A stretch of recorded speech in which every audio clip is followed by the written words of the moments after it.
el Instituto Belisario Domínguez del Senado de la República les da la más cordial bienvenida a este foro ¿Qué reforma fiscal necesita México?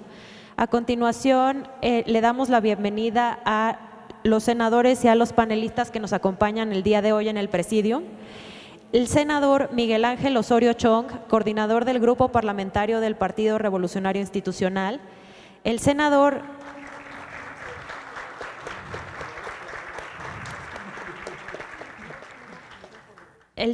Dante Delgado Ranauro, coordinador del Grupo Parlamentario de Movimiento Ciudadano.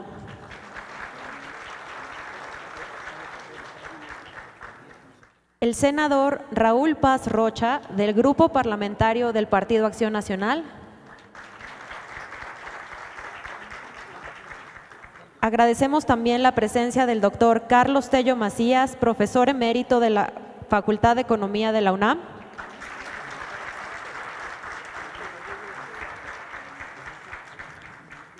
Asimismo, del doctor Carlos Hurtado López, director general del CESP.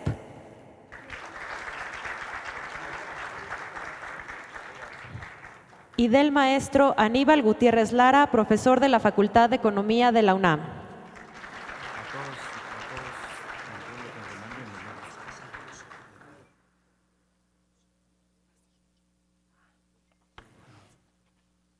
Le damos la bienvenida a todos los asistentes y panelistas que nos acompañan el día de hoy y damos inicio a este foro ¿Qué reforma fiscal necesita México? Y a continuación le cederé la palabra al maestro Aníbal Gutiérrez Lara, profesor de la Facultad de Economía de la UNAM, para que realice su intervención.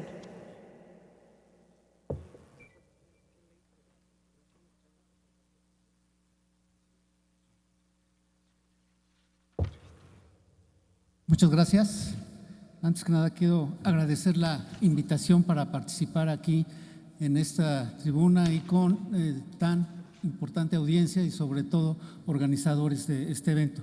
Un evento que, por lo que se menciona en los últimos minutos, resulta muy importante y en esta coyuntura me parece que lo que hay que recordar son una serie de elementos que se han venido discutiendo y trabajando a lo largo de más de 2 décadas alrededor de qué hacer con las finanzas públicas.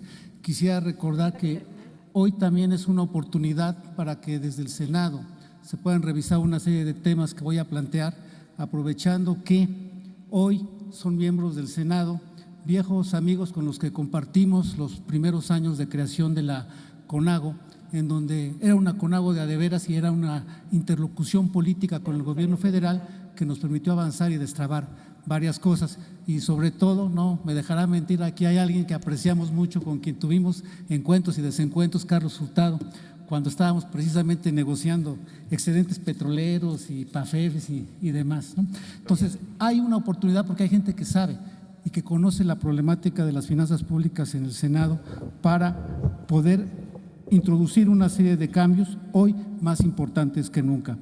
Hay que partir de la idea de que conducir e impulsar un proceso de desarrollo requiere de tener objetivos claros y capacidad para definir acciones y políticas que se traduzcan en un mayor crecimiento y una mejor distribución de la riqueza. Esto implica contar con políticas de Estado e instituciones sociales y de gobierno que trabajen conjuntamente para lograr canalizar el esfuerzo público, el esfuerzo social y el esfuerzo privado hacia objetivos claros de desarrollo y crecimiento.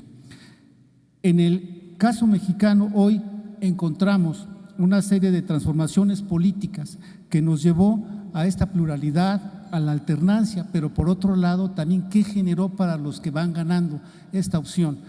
Ha generado mayor presión por dar resultados y por lo tanto mayor presiones de gasto. Un gobierno que no puede gastar simplemente no puede hacer gobierno. Esto entonces nos pone en un escenario donde hoy, como nunca antes, es necesario aumentar la capacidad de gasto y la única manera de aumentar la capacidad de gasto es fortalecer los ingresos. Aquí también un tema que siempre he insistido en rescatar es el tema del federalismo.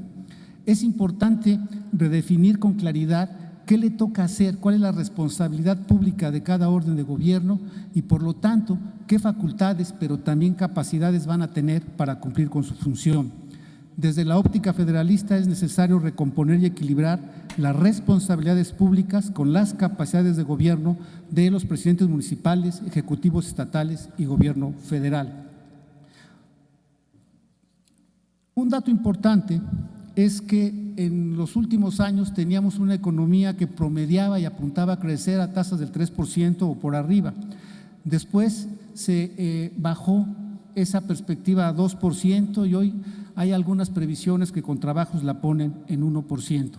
Pero hay un dato importante aquí. A lo largo de los últimos años, si pueden tomar si quieren nada más de 2000 para acá, la participación de la inversión privada en el Producto Interno Bruto ha sido del 17%. Por ahí 1 o 2 años alcanzó el 18%. Por su parte, la inversión pública se estabilizó en niveles de 3% del PIB, cuando tenemos evidencia de que la economía ha crecido cuando este porcentaje llega a 6%. Y en el caso de la industrialización del país en el siglo pasado, en los 30, 40, ese porcentaje llegó a ser no de 6, sino hasta de 8% con las estadísticas de aquella época.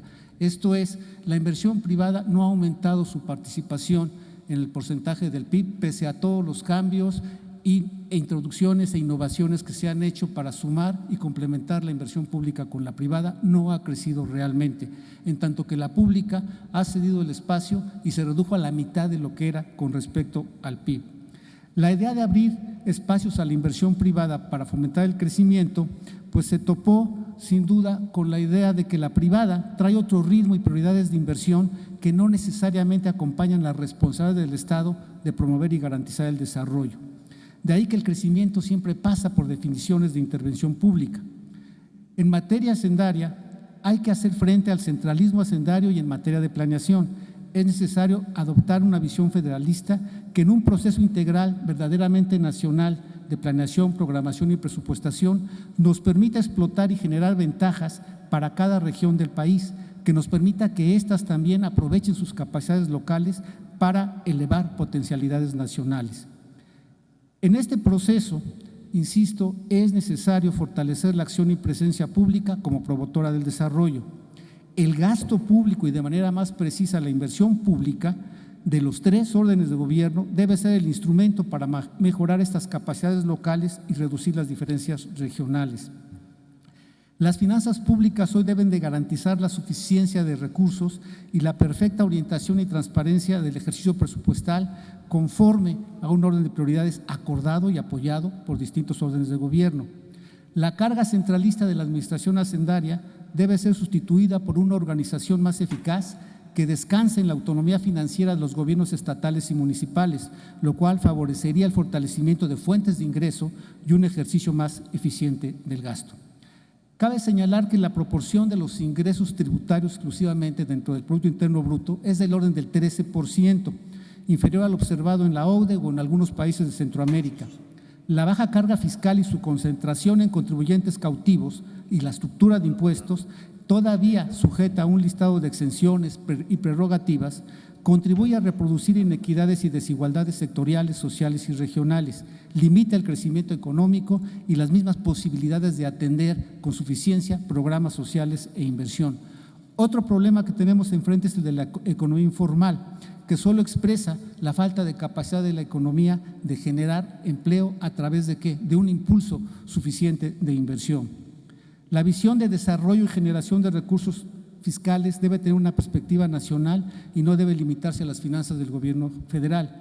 Una demanda que recogíamos hace muchos años es que regularmente cuando hablamos del equilibrio de las finanzas públicas hablamos del gobierno federal y no hablamos a nivel del conjunto de gobiernos. ¿Qué pasa si le sumamos ingresos y gasto de los gobiernos estatales, ingresos y gasto de los gobiernos municipales? Ahí tendríamos un indicador importante del verdadero estado de las finanzas a nivel nacional.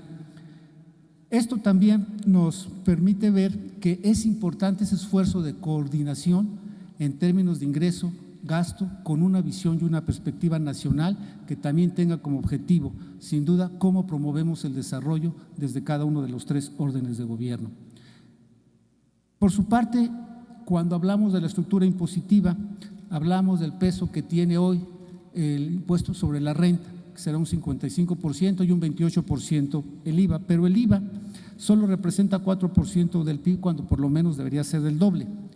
Y al lado de esto siempre surge la discusión de si se va a generalizar. Generalizar el IVA a medicinas y alimentos de inmediato encarece la canasta alimentaria y en automático, matemáticamente, bajamos a más mexicanos por abajo de la línea de bienestar y los convertimos en pobres.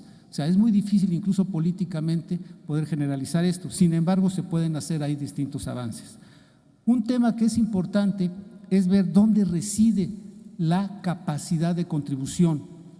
Cuando nosotros hablamos de una base de contribuyentes, el SAT nos reporta 73 millones de contribuyentes, 29 millones de personas físicas, 2 millones de personas morales y casi 42 millones de asalariados. Pero cuando vemos precisamente la estructura de los ingresos, vemos que la mayor parte de los asalariados están entre 0 y 2 salarios mínimos y agregamos a las 2/3 partes cuando llegamos a la masa de población ocupada que gana entre 0 y 4 salarios mínimos. Ahí no hay capacidad contributiva. Se tiene que buscar entonces en los altos deciles de ingresos de personas físicas y de personas morales. El punto entonces es cómo identificar y poner ese énfasis de la recaudación en donde exista la capacidad contributiva, y la respuesta es pongamos el lente en los estratos de ingresos superiores. Tampoco se puede dejar de lado que hoy todavía tenemos algunas fuentes de ingresos fiscales que tienen una carga fiscal muy débil o inexistente, y nuevamente tenemos aquí de paso a la economía informal. Se ha hablado también de mejorar la fiscalización, se han hecho esfuerzos importantes y esto hay que continuarlo, sobre todo aprovechando las tecnologías de información. Al cierre del 18 el gasto del SAT representaba 54 centavos por cada 100 pesos recaudados. Y ha sido esto de los más bajos que se han tenido. Creo que esa es la ruta que se debe de seguir. En el primer trimestre de este año, afortunadamente, el costo se ubicó en 38 centavos. Tenemos temas de elusión y evasión fiscal. No podemos dejar de lado que algunos recursos se dejan de percibir a causa de estos problemas. La primera es la transgresión de la ley por parte de los contribuyentes al no pagar impuestos. La segunda se origina cuando se aprovechan huecos fiscales para evitar o disminuir el pago de su contribución, y eso también es corrupción. La evasión fiscal le cuesta al país alrededor de 1 billón de pesos al año, lo cual representa 4% del Producto Interno Bruto. Por eso todavía hay mucho que reformar y ajustar en las leyes. Revisar y ajustar regímenes especiales. El sistema tributario presenta deficiencias estructurales que provocan esa pérdida de recaudación potencial. Hacienda estima que el gasto fiscal aún representa alrededor del 4% del PIB, lo que es equiparable a 98% de lo que se recauda por IVA o al 54% del impuesto sobre la renta o 2.5 veces lo que se recauda del IEPS. Ahí hay un margen importante para corregir. Ya en un caso que causó también cierta reacción por parte del sector privado fue cuando se avanzó en reducir el régimen de consolidación fiscal. En el 18 esto aportó cerca de 12,000 millones de pesos, equivalente a 0.04% del PIB. En este sentido, hay huecos, hay que mejorar, pero insisto, el primer problema que hay que atender es cómo gravamos el ingreso y dónde está ese ingreso. Falta entonces también aumentar la progresividad del impuesto sobre la renta. En comparación con otros países, México tiene tasas muy bajas y nosotros encontramos que también hay rangos para aplicar las tasas muy amplios. Yo les aseguro que todos ustedes que están aquí sentados están pegándole a la tasa marginal superior del 35%, que es la misma que le estarían cobrando como persona física a su amigo el ingeniero Slim. Entonces hay una brecha de ingresos ahí todavía muy importante en donde se puede avanzar en esta progresividad del impuesto sobre la renta.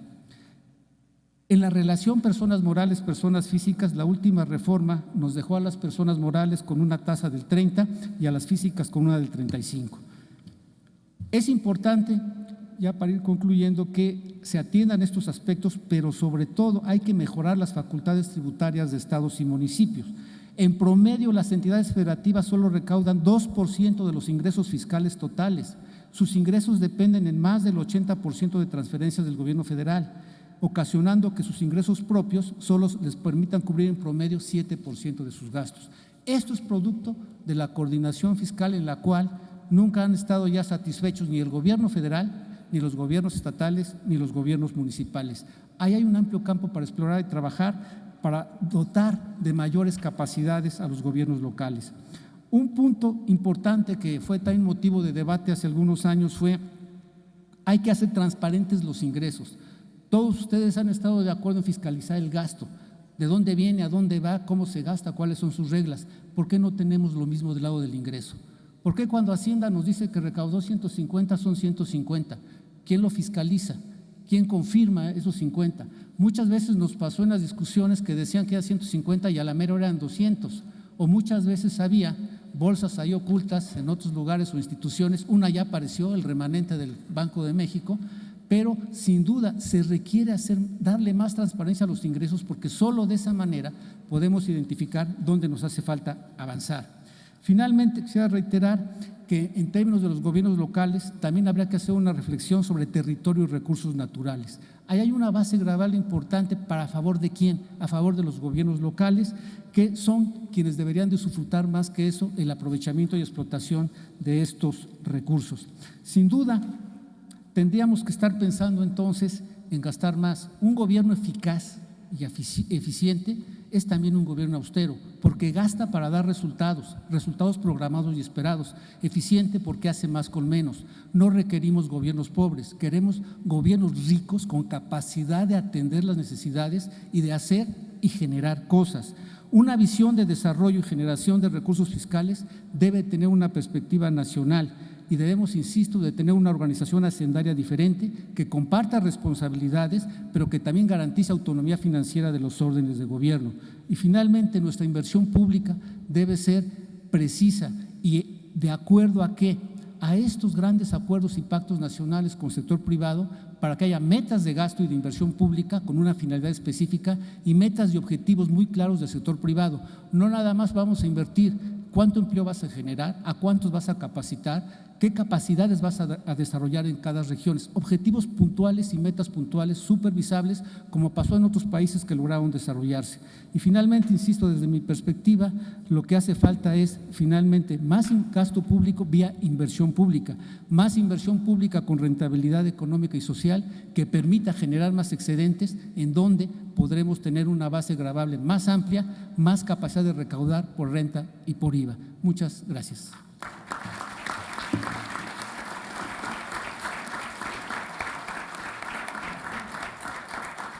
Agradecemos la intervención del maestro Aníbal Gutiérrez, quien es egresado de la licenciatura en Economía y de la maestría en Docencia Económica por la UNAM y profesor titular de tiempo completo de la Facultad de Economía. Ha sido autor y coautor de varios libros. Los más recientes son Las finanzas públicas en México, Retos y características de una reforma y Cambio estructural de la economía mexicana, ambos publicados por la UNAM. Ahora, a continuación, le daremos la palabra al doctor Carlos Tello Macías, doctor por la Universidad de Cambridge. Es profesor emérito de la UNAM y ha impartido cátedra en la Facultad de Economía sobre Economía Mexicana, Finanzas Públicas y Estructura Fiscal en México, además de que es miembro del Sistema Nacional de Investigadores Nivel 3. Ha recibido múltiples reconocimientos, como el doctorado honoris causa por la Universidad Autónoma Metropolitana. Además, tiene una amplia experiencia en el sector público, ha ejercido cargos como director general del Banco de México, subsecretario de Hacienda y Crédito Público, secretario de Programación y Presupuesto y director general del Instituto Nacional Indigenista, así como embajador de México en Portugal. Le damos la más cordial bienvenida al doctor Carlos Tello Macías para que nos haga favor de dar su intervención, y asimismo les recuerdo que al finalizar la participación de los 4 panelistas el día de hoy tendremos un espacio para preguntas. Gracias, doctor. Muchas gracias. Buenas tardes, señores senadores. Quiero agradecer al Instituto Belisario Domínguez, en particular al doctor José Luis Clavellina, que me haya invitado al foro ¿Qué reforma fiscal necesita México?, para participar como panelista en la mesa de discusión fortalecimiento de los ingresos públicos en un contexto de desaceleración económica. El desempeño de la economía mexicana en las últimas décadas ha estado muy lejos de ser satisfactorio.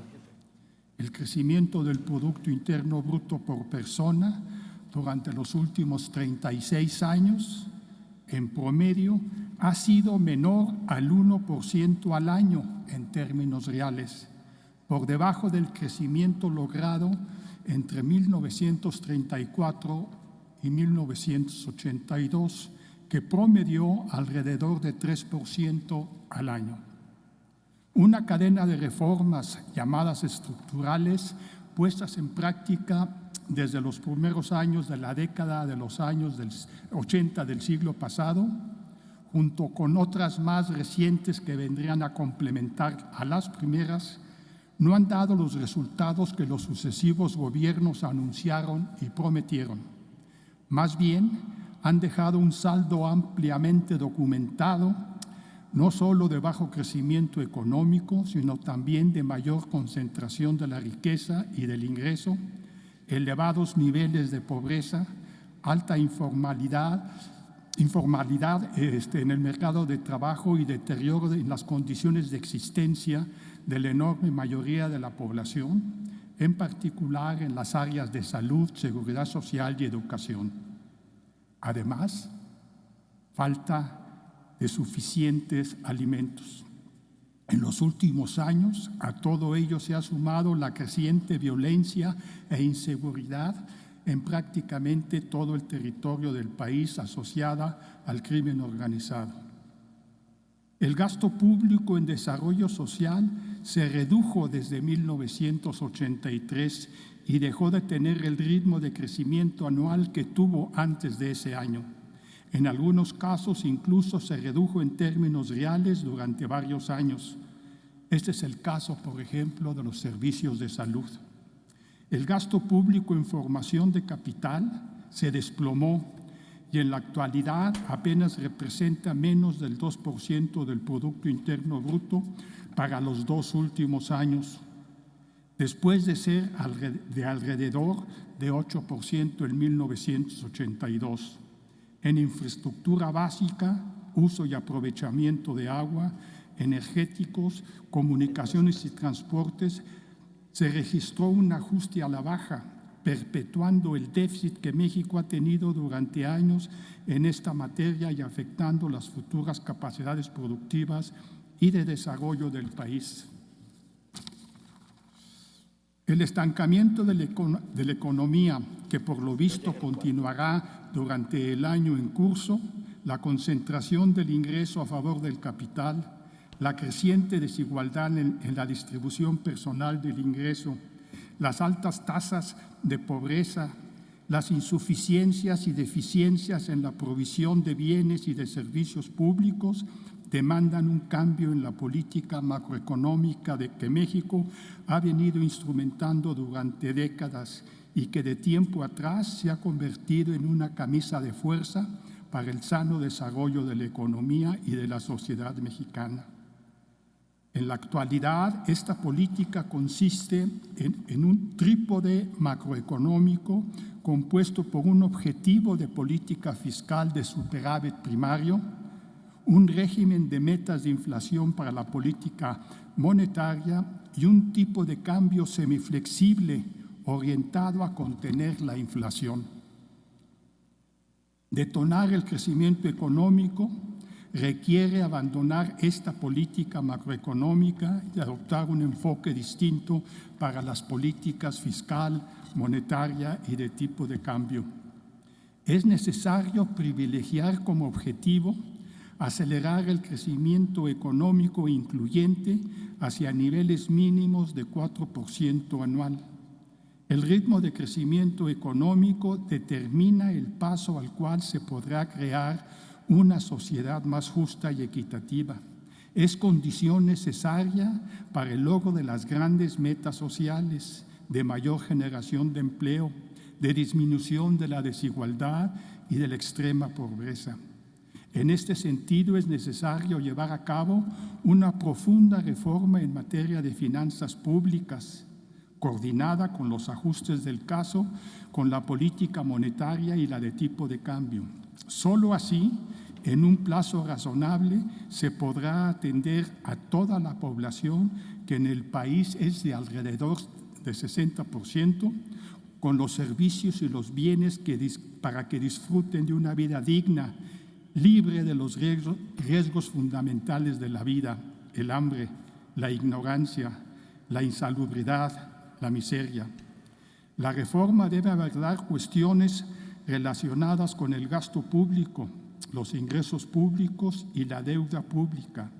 Se tiene que simultáneamente gastar más, en particular en materia de inversiones públicas, y mejor, más y mejor a través de una mayor eficiencia y productividad del gasto, y no, como muchos sostienen, esperar a que se gaste bien lo que se tiene autorizado para después gastar más.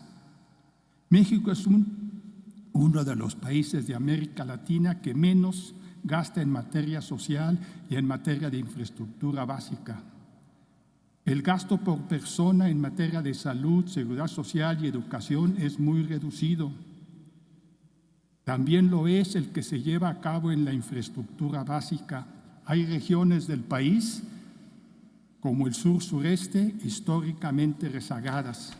Se podría elaborar un presupuesto público multianual con costos y metas por alcanzar en cada uno de los años que tenga como objetivo central superar en un plazo razonable de 5 a 10 años el rezago que existe en materia social y en materia de infraestructura básica y reducir los desequilibrios económicos y sociales regionales. Para financiar el mayor gasto se requiere acordar una reforma fiscal de fondo. Nuestro fisco no puede garantizar el paquete mínimo de bienes públicos que la sociedad necesita, ni puede asegurar el mínimo redistributivo que la democracia demanda. En materia de ingresos públicos se debe actuar para aumentar en un plazo breve los ingresos fiscales, en particular los tributarios.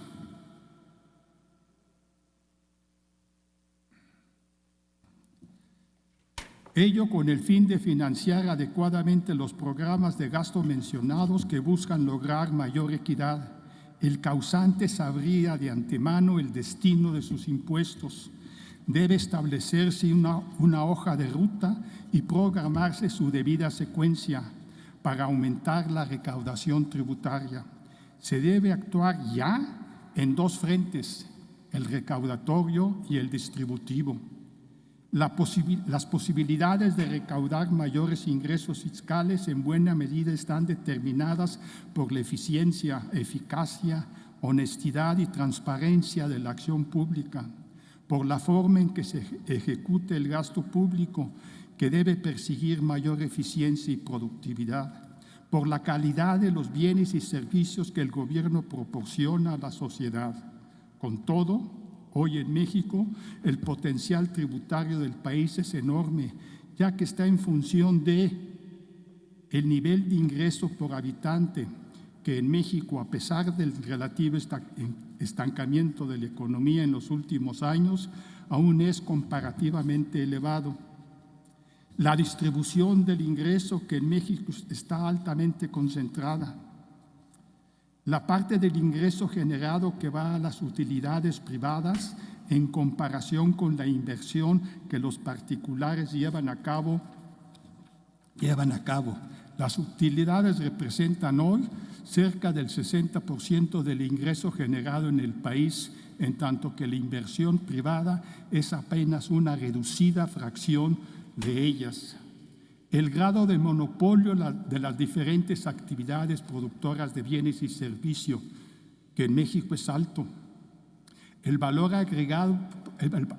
agregado por tipo de actividad económica, en tanto más urbanas, mayor es el potencial.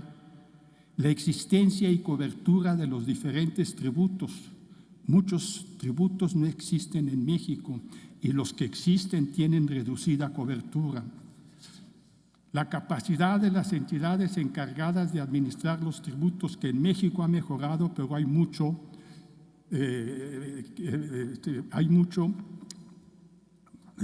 por hacer.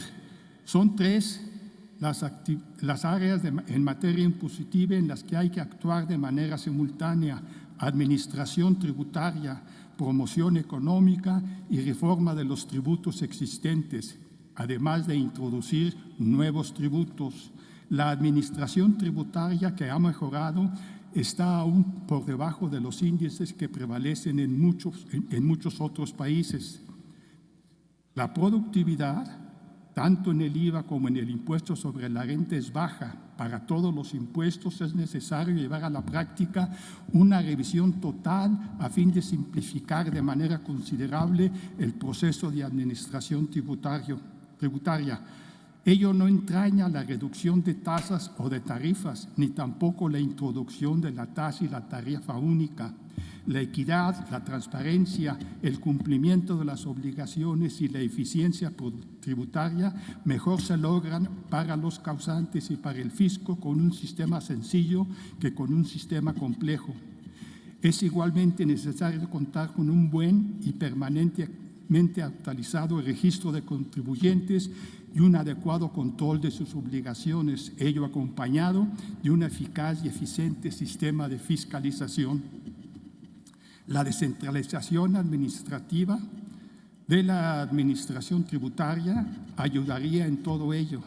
México sigue estando en un nivel de facilidad administrativa para el cumplimiento de sus obligaciones fiscales muy bajo en comparación con otros países. De un total de 181, México ocupa el 106 de facilidad para pagar impuestos, muy por debajo de varios países de América Latina y desde luego por debajo del resto de los países de la OCDE. En materia de promoción del desarrollo económico, generalmente se enfrentan dos puntos de vista, el que se refiere a los incentivos y el que se refiere a los recursos. Quienes piensan que es la insuficiencia de incentivos lo que provoca el crecimiento económico y la poca inversión de los particulares, promueven reformas de todo tipo al sistema tributario con el fin de otorgar mayores concesiones a los contribuyentes, empresas, a pesar de que con ello la recaudación sea menor. Por el contrario, quienes pensamos que el lento crecimiento económico y la poca inversión privada son consecuencia de la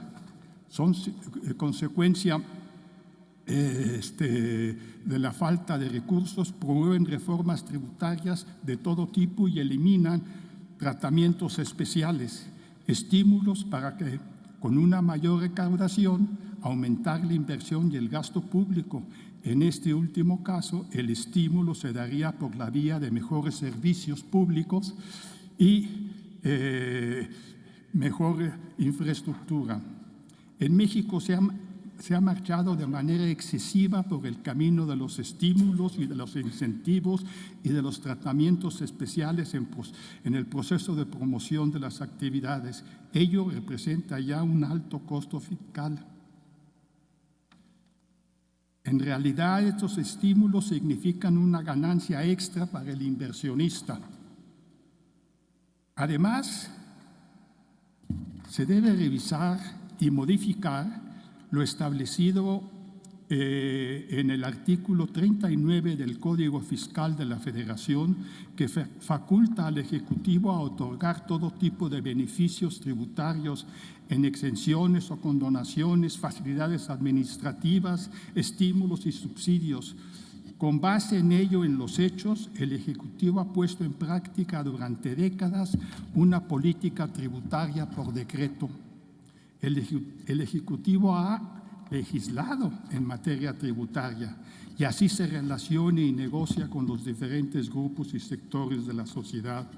En 1962, la Suprema Corte de Justicia determinó que la proporcionalidad y la equidad de los impuestos que se establece en el artículo 31 de la Constitución deberían considerarse garantías individuales y no obligaciones de los mexicanos. Contrario esto a lo determinado por la Corte cuando Ignacio Vallarta, que la presidía y que estuvo vigente desde el último cuarto del siglo XIX hasta 1962. El pago de los impuestos es una obligación de los mexicanos y no una garantía individual, por lo que no procede el juicio de amparo. Todo esto, la simplificación de leyes, la eliminación de estímulos, daría recursos. También un manejo austero del presupuesto, más eficiente y más eficaz del gasto público, pero ello no sería suficiente. Tomaría tiempo de lograr si desde ahora se requieren cuantiosos recursos para satisfacer las necesidades, atender las necesidades sociales y de infraestructura que el país tiene y que también su población tiene. Se tienen que hacer cambios en los tributos existentes, en introducir nuevos tributos, todo ello con el propósito de aumentar la recaudación y lograr mayor equidad. Por lo que hace al impuesto sobre la renta, se tienen que reformar en por lo menos 5 direcciones. En primer lugar, hay que restablecer tasas progresivas, al menos con 5 escalones, y aumentarlas hasta por lo menos el 45% para personas y empresas. En segundo lugar, hay que eliminar el carácter celular que aún mantiene este impuesto. Hay que globalizar, sumar todos los ingresos independientemente de su fuente, de las empresas y de las personas, y una vez sumados, aplicar la tasa del impuesto sobre la renta correspondiente. Si se resuelve por alguna razón dejar fuera ciertos ingresos, por ejemplo, los de la lotería, habría que retener en la base la tasa del impuesto sobre la renta más alta. En tercer lugar, es necesario ampliar la base gravable, eliminando y ajustando la deducción de ciertos gastos que no son estrictamente necesarios para llevar a la práctica las actividades de la empresa. Y también para los ingresos de las personas habría que eliminar ciertas deducciones que se les permite, pago de colegiaturas, por ejemplo. Varias de las operaciones y de los ingresos de la banca no están gravadas, habría que hacerlo. En cuarto lugar, el régimen normal de tributación debe establecerse a todas las actividades y hacer más riguroso el régimen de causantes menores. En quinto lugar, introducir algunos impuestos para gravar cabalmente, entre otros, las ganancias de capital, las donaciones entre vivos, los regalos, las herencias, los legados, las transacciones financieras, el patrimonio, la tenencia de automóviles y otros más. Todo ello en armonía con el impuesto sobre la renta. Se debe incluso considerar una sobretasa temporal sobre los ingresos multimillonarios. En Estados Unidos, los propios multimillonarios, es que ya pasé, pero multimillonarios lo han propuesto. Con estas medidas se lograría una mayor recaudación y también mayor equidad. El IVA, por lo pronto, más que aumentar la tasa general, que es del 16%, habría que ampliar la base del tributo. Más adelante, considerar un aumento en la tasa general del tributo e incluso estableciendo tasas diferenciadas en función del tipo de bienes y de servicios y no de su precio. Los impuestos especiales habría que actualizarlos de tiempo en tiempo.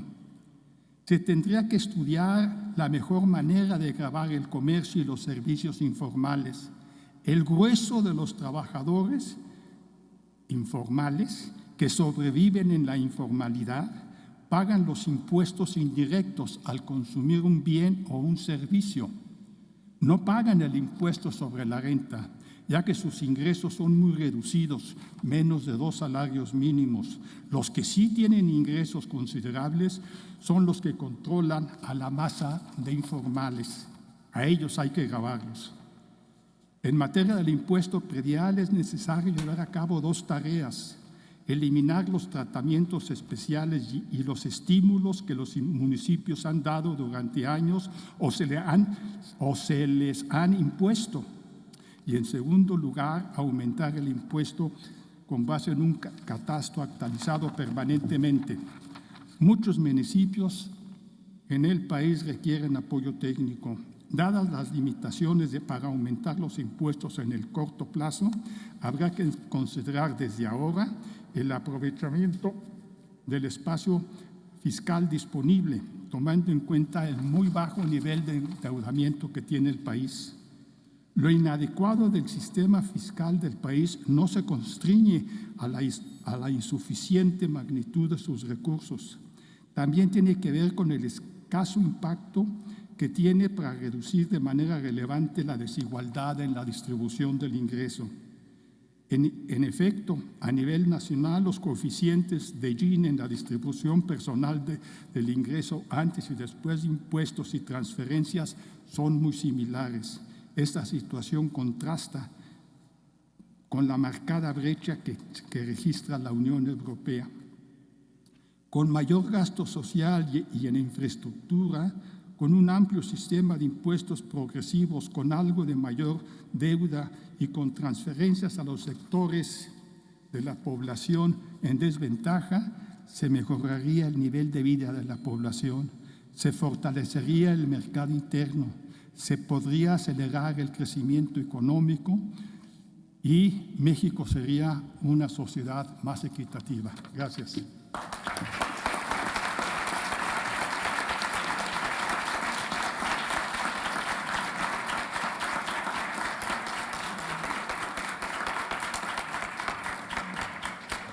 Agradecemos mucho la intervención del doctor Carlos Tello. Les recordamos también que para el espacio de preguntas y respuestas que habrá después de la intervención de los 4 panelistas, les recomendamos y les recordamos la importancia de señalar a quién están dirigidos de forma específica sus preguntas. Ahora, a continuación, continuaremos con los trabajos de este foro con la intervención del doctor Carlos Hurtado López. Él es licenciado en Economía por el ITAM y doctor en Economía por la Universidad de Chicago. Ha sido director ejecutivo alterno del Fondo Monetario Internacional de 2014 a 2016 y director del Consejo del mismo organismo por México, Colombia, Costa Rica, El Salvador, Guatemala, Honduras, España y Venezuela. Fue representante permanente de México ante la Organización para la Cooperación y el Desarrollo Económico, subsecretario de egresos de la Secretaría de Hacienda y Crédito Público y vicepresidente de Administración y Finanzas del Banco Interamericano de Desarrollo.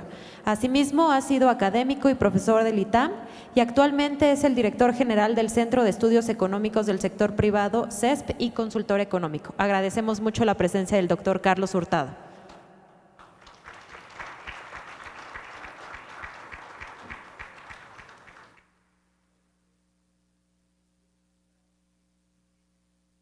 Ahí está. Muchas gracias.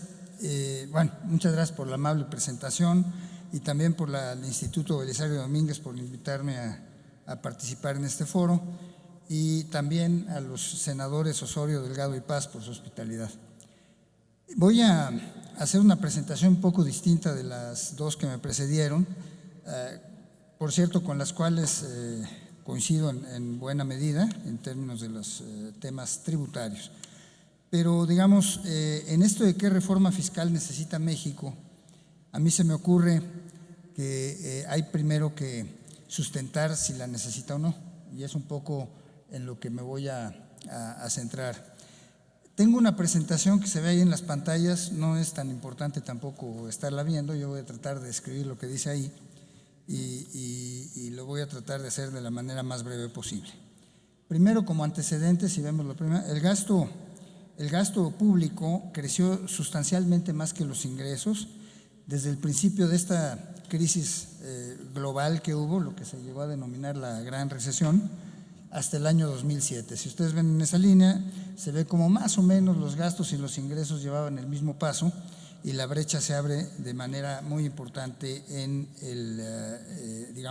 por ahí 2008, 2009 y se empieza a cerrar, pero no totalmente, ya por el 2017, donde hay una fuerte contracción del gasto público.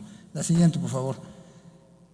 También es cierto que los ingresos tributarios, los ingresos públicos, pero en particular los tributarios, también han crecido sustancialmente a lo largo de los años. Es decir, es cierto, como lo vamos a ver, que la recaudación en México es relativamente baja comparada con estándares internacionales, pero también es cierto que ha habido avances importantes en términos, avances o aumentos importantes en la carga fiscal del país.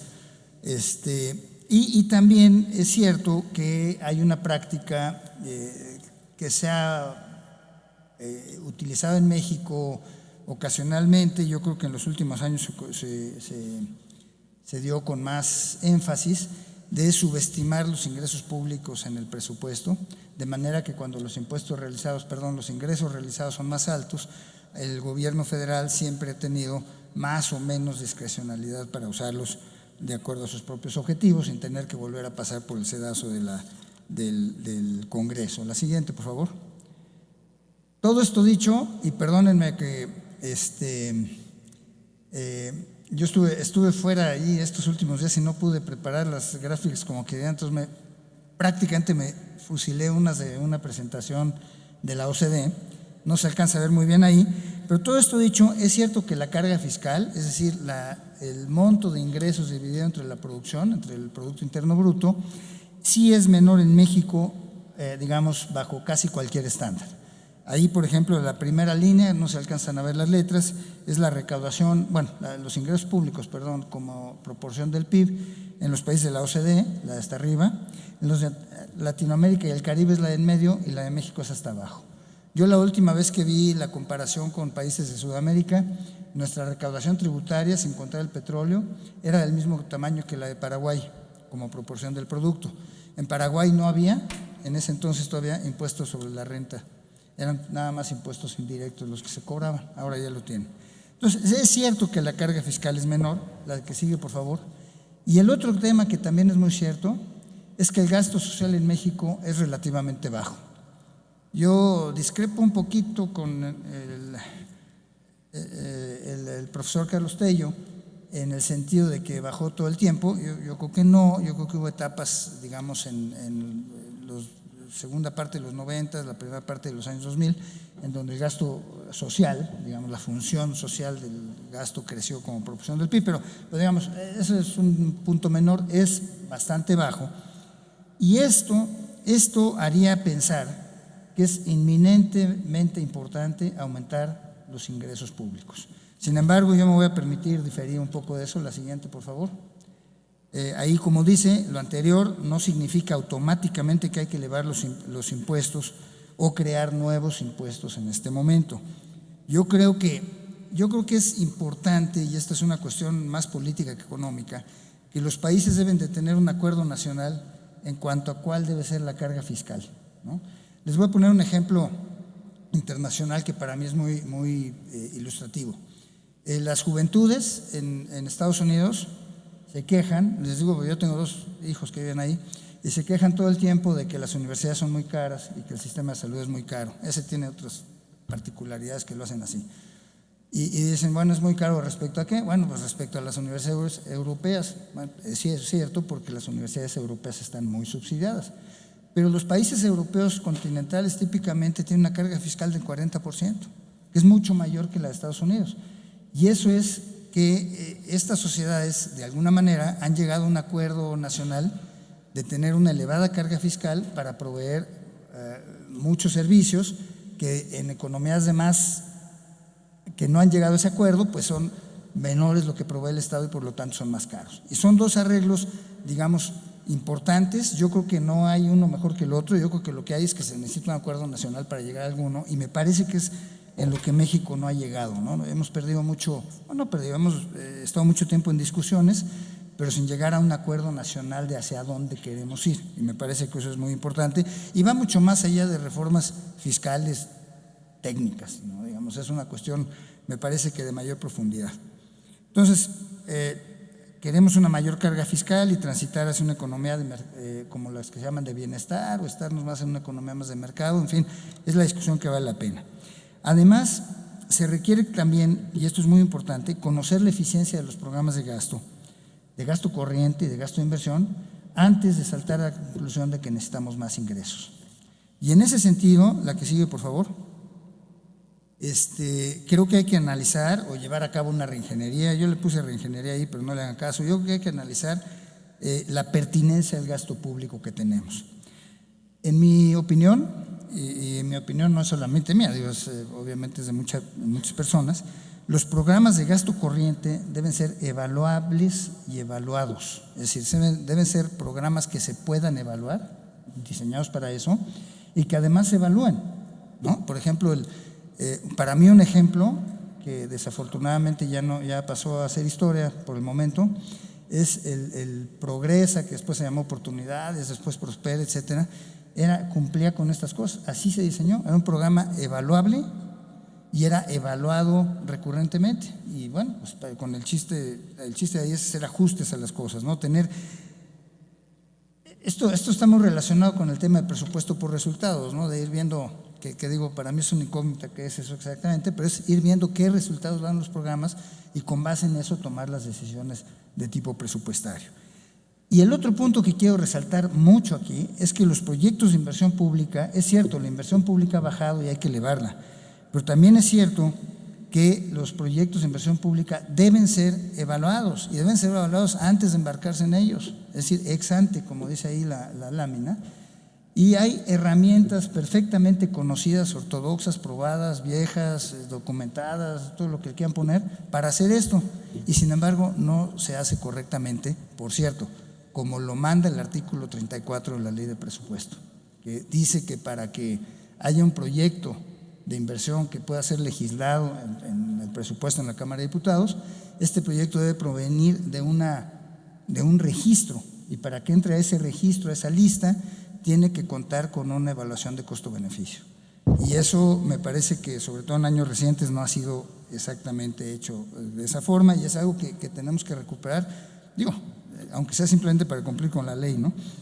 Y luego hay otros temas que creo que son muy importantes en este momento en cuanto a ingresos, y ya es en cuanto a ingresos, que es el tema de competitividad internacional. El año pasado, cuando se hizo la reforma fiscal en Estados Unidos, surgieron muchas opiniones aquí en México de si nuestra tasa en el impuesto sobre la renta de las empresas estaba bien. Pero yo creo que está muy alta, porque nuestro principal mercado socio la redujo bastante. Yo no sé si estuvo bien o mal, pero el punto es que ahora, digamos, han pasado muchas otras cosas que han borrado un poco esa discusión del escenario, pero me parece que es algo importante.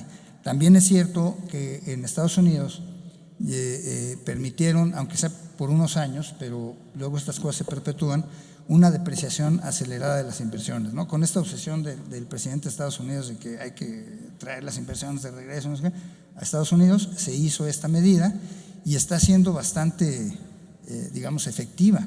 Yo creo que es medio responsable porque tienen un déficit brutal ahí los americanos y una deuda, pero en fin, el punto es que ellos lo hicieron y es algo que se debe retomar en este momento antes de pensar en hacer nuevos impuestos, nuevas reformas. Y está un tema que Aníbal señaló que es bien importante, también hacer una revisión de la relación de las finanzas públicas federales y las subnacionales, que allá, desde mi punto de vista, y coincidiendo con lo que él decía, los arreglos que tenemos han sido más casuísticos a través de la historia y como que no se han visto analizados digamos, en su integridad, digamos, estas relaciones. Me parece que es algo también muy importante. La siguiente, por favor. Bueno, yo digo que aún si el gasto estuviera bien priorizado, que me parece que no está, y que estuviera bien evaluado, que estoy seguro que no lo está, es decir, que el gasto fuera eficiente para lograr los objetivos y demás, que, repito, yo creo que falta mucho para eso, pero aún si eso fuera cierto, habría antes, desde nuestro punto de vista, antes de subir impuestos o de pensar en nuevos impuestos, hay que cobrar los que tenemos de buena manera.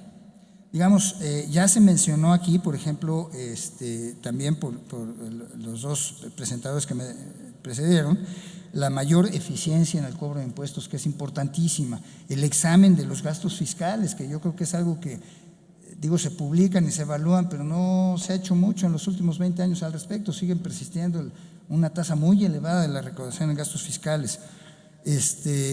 Hay que también ver el tema de las exenciones injustificadas de impuestos, ¿no? Que es un tema importante y también hay que aclararlo porque muchas de estas exenciones que se han acusado recientemente son diferimientos de pago que permite la ley. Es decir, no todos los impuestos que no se pagan en el ejercicio son por exenciones, sino también hay esos diferimientos. Pero para mí lo que es importantísimo es el predial, el impuesto predial. Creo que el impuesto predial, la recaudación es bajísima respecto a lo que debería ser, por todas las historias que todos nosotros conocemos aquí, que son temas municipales que yo no voy a poner a relatarlos aquí porque todos los conocemos. Pero digamos, la revitalización del impuesto predial del cobro es muy importante para la recaudación, pero también es muy importante para la responsabilidad y la corresponsabilidad entre los diferentes órdenes de gobierno, ¿no? Entre los diferentes niveles de gobierno. Es muy importante para la responsabilidad de los propios municipios, ¿verdad? Y es también, creo que habrá maneras, y por ahí el sector empresarial ha estado medio proponiendo algunas, en donde se puede incentivar a los municipios para que hagan un buen cobro, ¿no? Y creo que eso sería justo. Yo con esto voy a terminar nada más diciendo una cosa más, me faltaron algunas, pero bueno, ni modo. Las otras medidas ya se mencionaron también por quienes me precedieron, abatimiento de la informalidad, que es muy importante, y además esto tiene el aspecto de la productividad, La alta informalidad en este país tiene efectos negativos sobre la productividad de la economía, y eso está probado. En fin, yo creo que se necesitan varias medidas de política laboral, en fin, de política fiscal, que sea más obligatoria, clave única de identidad, que es un tema grave, creo que el Senado tiene mucho interés en esto. Simplificación, como dijo Carlos Tello, obviamente tenemos un sistema bien complicado para pagar impuestos, ¿no? Que debería ser más fácil si lo que queremos es tener más recaudación, y algunos esquemas simplificados para estimular la formalización de los impuestos. Con esto termino, muchas gracias.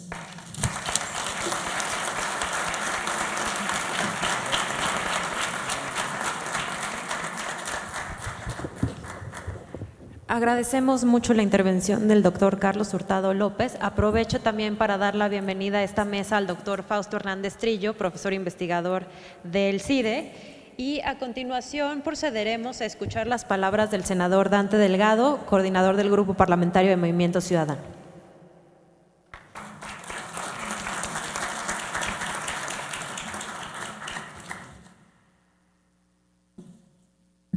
Sí. Buenas tardes. En primer lugar, reconozco al Instituto Belisario Domínguez y a su presidente que hayan convocado a este foro y sobre todo a las personalidades que hoy nos acompañan. Saludo al senador Raúl Paz del Grupo Parlamentario de Acción Nacional, y desde luego para mí es un honor estar acompañando en esta mesa al doctor Carlos Tello Macías, al doctor Aníbal Gutiérrez Lara, al doctor Carlos Hurtado López y al maestro Fausto, el profesor Fausto Hernández Trillo. Quiero decirles que para Movimiento Ciudadano representa mucho la presencia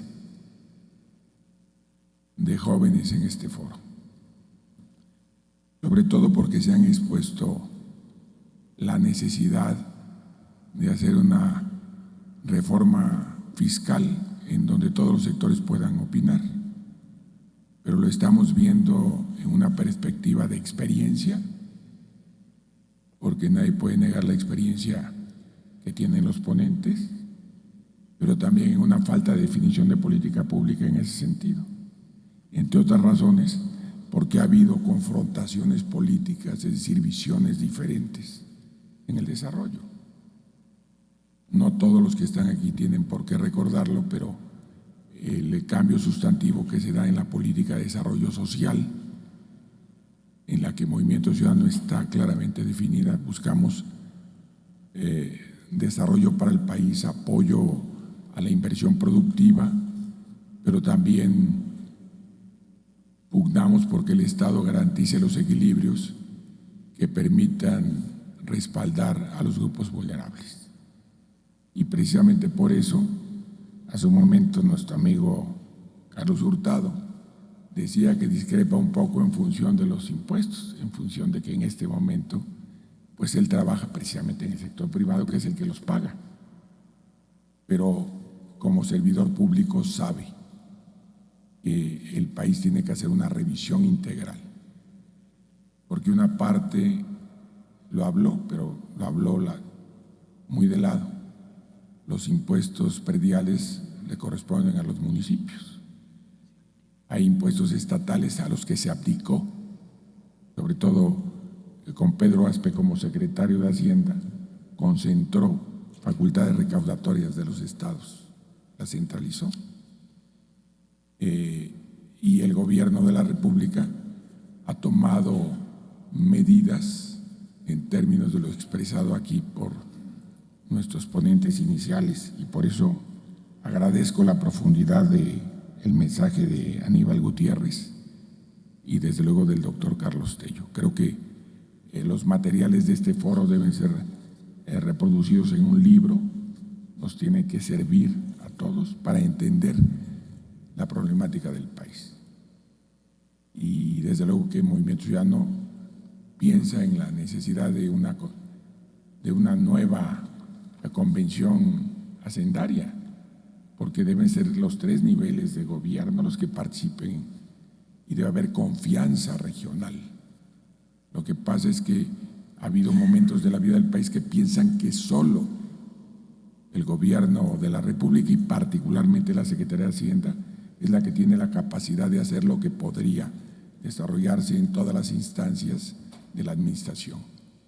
Esto ha traído como consecuencia el que la política social sea asistencialista, que hoy mismo tengamos un problema en la conducción de la política hacendaria, porque el presidente de la República todos los días está tratando de innovar en base al contacto diario, programas sociales más que tener un claro programa de gobierno definido, lo que trae como consecuencia que primero se haya presentado una renuncia como la que presentó el director del Instituto Mexicano del Seguro Social en 17 cuartillas, o la lacónica que presentó el día de hoy quien ha dejado de ser secretario de Hacienda hace unos momentos. Por ello, en Movimiento Ciudadano creemos que es necesario que el gobierno de la República actual pueda definir con profundidad una estrategia soportada en una visión teórica que se tiene y se cuenta y que debe ser concurrente. Porque recuerden ustedes que cuando se empezó a llevar adelante la nueva visión de globalizar al país y de permitir que en México se dejara de apoyar la infraestructura para el desarrollo, la banca de desarrollo para impulsar el aparato productivo nacional, bajo el supuesto de que el mercado regularía todo, nos afectó sensiblemente, porque hemos dejado de ser un país que tenga bienes de capital, infraestructura para el desarrollo de primer mundo. Vemos en qué condiciones hemos tenido un aparato burocrático que ha crecido exponencialmente. Vemos cómo el apoyo al campo se ha reducido a una cuarta parte de lo que se daba al inicio de la década de los años 80. Vemos cómo la banca de desarrollo ha traído un verdadero abandono a los grupos vulnerables del país, cómo se pervirtió el ejercicio del apoyo al campo, y todo eso se traduce, y lo dijo solamente en un renglón el doctor Tello, pero se traduce en el problema de inseguridad y de delincuencia organizada que vive el país. Desde luego que este tema al que ha convocado el Instituto Belisario Domínguez merece nuestro pleno reconocimiento.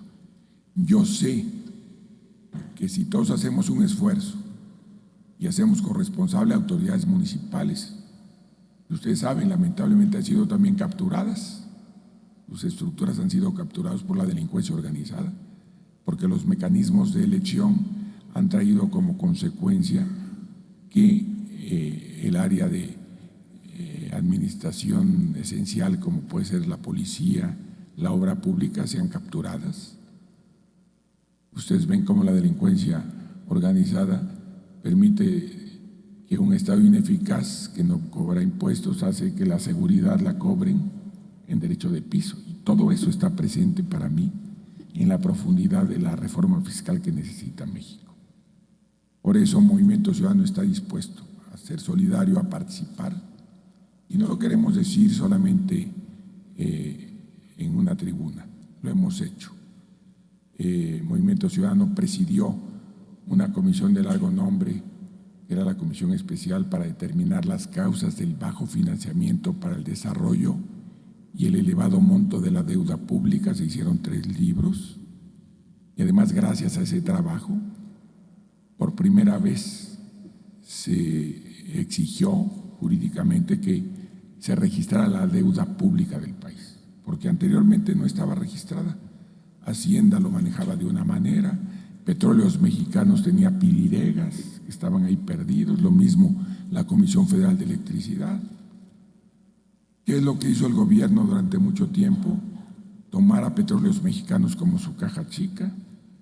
Llegaron a tener más del 32% del presupuesto, del ingreso nacional proveniente de los impuestos de Pemex. Desmantelaron a Pemex. Hay muchas cosas que hay que corregir en el país y tienen que ver con el ingreso y desde luego con el gasto.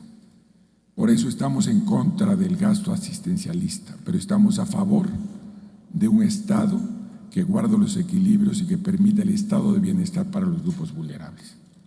Estamos a favor de un Estado, estoy hablando como poder público, en los 3 niveles y órdenes de gobierno, vaya a favor de una misma dirección. Y en este momento el problema que se tiene es que no hay claridad en el rumbo. Se quiere hacer muchas cosas, pero atropelladamente. Y creo que debemos empezar a hacer todo en el orden correcto. Y para eso necesitamos escuchar con atención y registrar lo que han explicado quienes son expertos para saber que el ingreso es necesario, pero también racionalizar el gasto por regiones, por actividades y en servicios. Si no lo hacemos así, seguiremos siendo el país de la OCDE que menos recauda. Y no es un problema de que en Estados Unidos, Carlos, se paguen menos impuestos que en los países nórdicos. Se trata en la política pública del estado de bienestar que se garantice en esos países y no en Estados Unidos. En función de ello, yo creo que este seminario, que este foro resultará de gran relevancia. Ya tenemos registrada deuda pública, pero ojo, estamos pagando 700,000 millones al menos al año de intereses. Tenemos el problema del Fobaproa, que aquí no se tocó, donde se han pagado al año, desde el 95 que se crea a la fecha, casi en un cuarto de siglo, 5,000 millones de dólares de intereses sin haber pagado nada de capital. Y seguimos teniendo una banca que en cualquier momento puede generar una crisis. En razón de todo eso, este seminario tiene una gran relevancia. Yo los quiero felicitar y me felicito por haberlos escuchado. Lamentablemente en el Senado simultáneamente hay muchas actividades y me toca presidir con otros compañeros una mesa que tiene que ver con el TECMEX, que debe ser analizado también, pero me voy gratamente impresionado de este esfuerzo. Felicito al senador Osorio Chong, me felicito, y además como integrante de la comisión editorial propongo que se haga un libro de las intervenciones, que incluso puede ser ampliado, porque el problema de los foros es que se limite el tiempo y que lo pueda sacar adelante en breve tiempo el Senado de la República. A eso me comprometo, para que este foro sea letra viva, quede no nada más en el pensamiento. Y recuerdo muchos compañeros que todo el tiempo están viendo, por cierto, el celular y se pierden la oportunidad de escuchar a personalidades tan doctas como ustedes. Enhorabuena y muchas felicidades.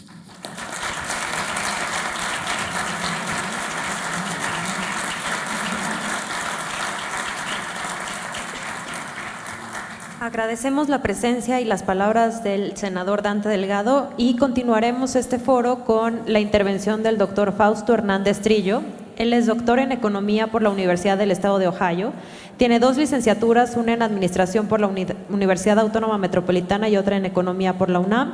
Es autor de más de 20 artículos académicos y de libros publicados tanto en revistas nacionales como internacionales, y ganador del Premio de Economía Latinoamericana Daniel Cosío Villegas, que otorga el Fondo de Cultura Económica. Ha sido consultor de organismos internacionales como el Banco Mundial, el Banco Interamericano de Desarrollo y la Fundación Ford. Ha impartido cátedra en el CIDE, en el Colegio de México, la Universidad de las Américas en Puebla, la Universidad Panamericana, la Universidad de Texas, así como en otros lugares de Latinoamérica. Es investigador nacional nivel 3 y actualmente es catedrático en la División de Economía del CIDE y del Instituto Tecnológico de Estudios Superiores de Monterrey. Bienvenido al doctor Fausto Hernández Trillo.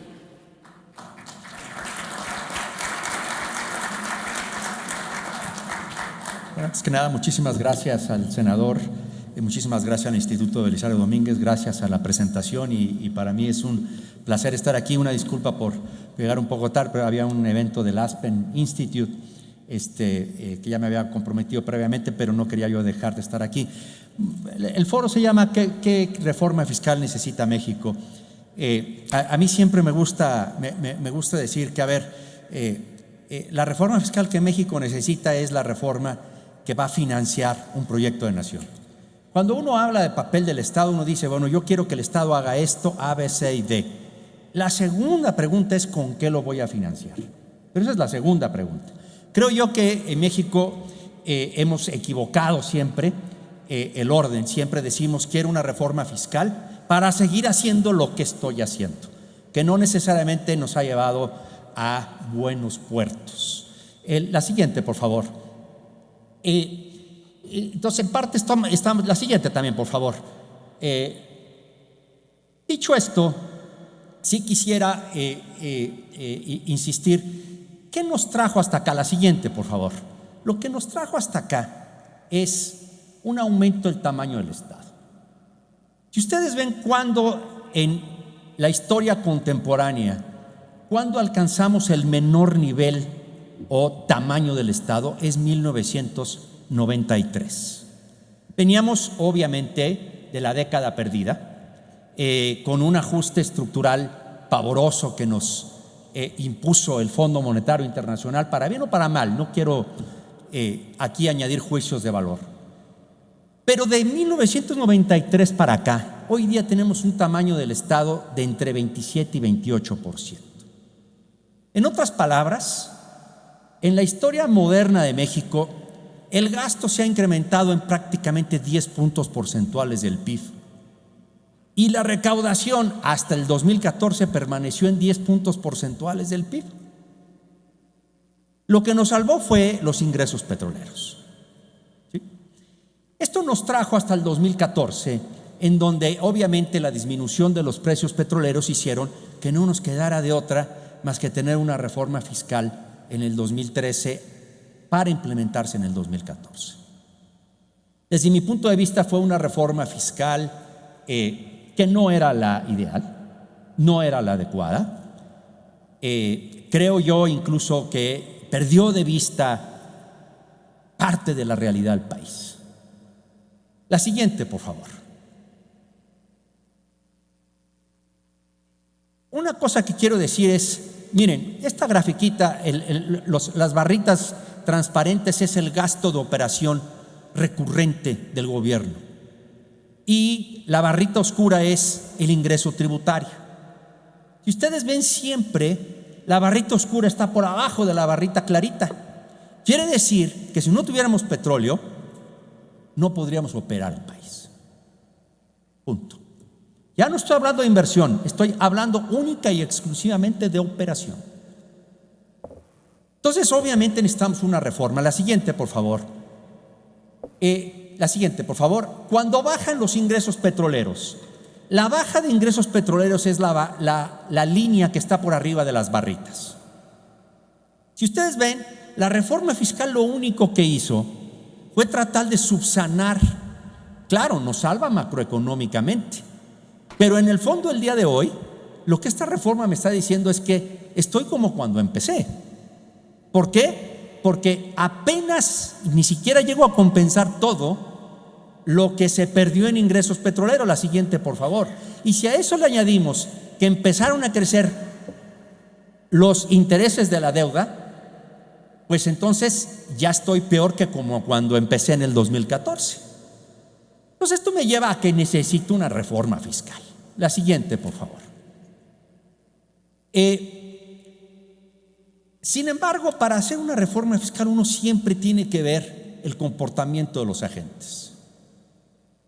comportamiento de los agentes es lo siguiente. Miren, déjenme decirles, en 2014 se hizo una reforma fiscal. ¿Por qué dije yo, desde mi punto de vista, inadecuada? Cuando uno tiene 60% de informalidad, quiere decir que el otro 40% es cautivo. Entonces, cuando yo pongo un ingreso, déjenme hacer como dicen los gringos, un disclaimer antes, o quiero una advertencia. Si es por principios, y hablo de mis principios personales, yo me iría por un impuesto de ISR progresivo. No hay nada mejor para un impuesto, para la progresividad, que el impuesto sobre la renta. Sin embargo, en una sociedad como la mexicana, permítanme decirles que no se puede. El intento de hacerlo progresivo, por más que yo estoy de acuerdo con eso, podemos hacerlo retóricamente, podemos aprobarlo, pero lo único que les puedo decir es, el ISR se paga en este país del 6º al 10º decil. Y dentro de ese 6º al 10º decil, con el crédito al salario, todo se concentra entre el 8º, 9º y 10º decil. Entonces, cada vez que uno quiera hacer una reforma del ingreso sobre la renta a personas físicas, le voy a andar pegando efectivamente al 8º, 9º y 10º decil. Todo eso ustedes me van a decir, ¡qué padre! Pues de eso se trata. Da la casualidad que dentro del 10º decil, el top 1%, el 1% no está, que es el que supuestamente queremos agarrar. Esa gente tiene además abogados, fiscalistas, contadores, y resulta ser que uno nunca los agarra. Entonces, ¿sobre quién recae? Sobre el cautivo. Y desde mi punto de vista, la reforma de 2014 recayó sobre el cautivo. Exprimió al cautivo y lo sigue exprimiendo. La siguiente, por favor. Déjenme decirle además, si ustedes ven, ahí está el incremento de la reforma fiscal, pero hay una joroba hacia abajo, es lo que los economistas le llaman una curva J invertida. ¿Qué quiere decir esto? Que los agentes van a reaccionar y van a tratar de eludir ese impuesto. La siguiente, por favor. Y además se dice, crecieron el número de contribuyentes activos. La administración pasada lo vendió muchísimo, y desde mi punto de vista yo decía, no se vanaglorien tanto, porque están dando un balazo en el pie, porque con mayores contribuyentes activos, pero con una recaudación que no sube a la par de los contribuyentes, el per cápita bajó. En otras palabras, el resultado es que el SAT se volvió más ineficiente, porque la recaudación per cápita, con un incremento brutal en activos, pero con un incremento no tan brutal en la recaudación, el per cápita bajó. La siguiente, por favor. Ahí está, incluso hubo baja en el IVA. La siguiente, por favor. Y ahí está. El aumento sube primero, pero después empieza a bajar. Y empieza a bajar porque es natural. ¿Cómo la gente trató de eludir? La siguiente, por favor. La siguiente. Miren, la rayita azul es el uso de tarjeta de crédito. Y el uso de tarjeta de crédito se fue para abajo. La siguiente, por favor. ¿Y a qué se fue la gente? Vean, este es un cociente entre dinero en efectivo y tarjetas de crédito. Cuando baja dinero en efectivo y tarjetas de crédito, es tarjeta de crédito entre dinero en efectivo. Cuando baja, quiere decir que la gente dejó de usar tarjeta de crédito.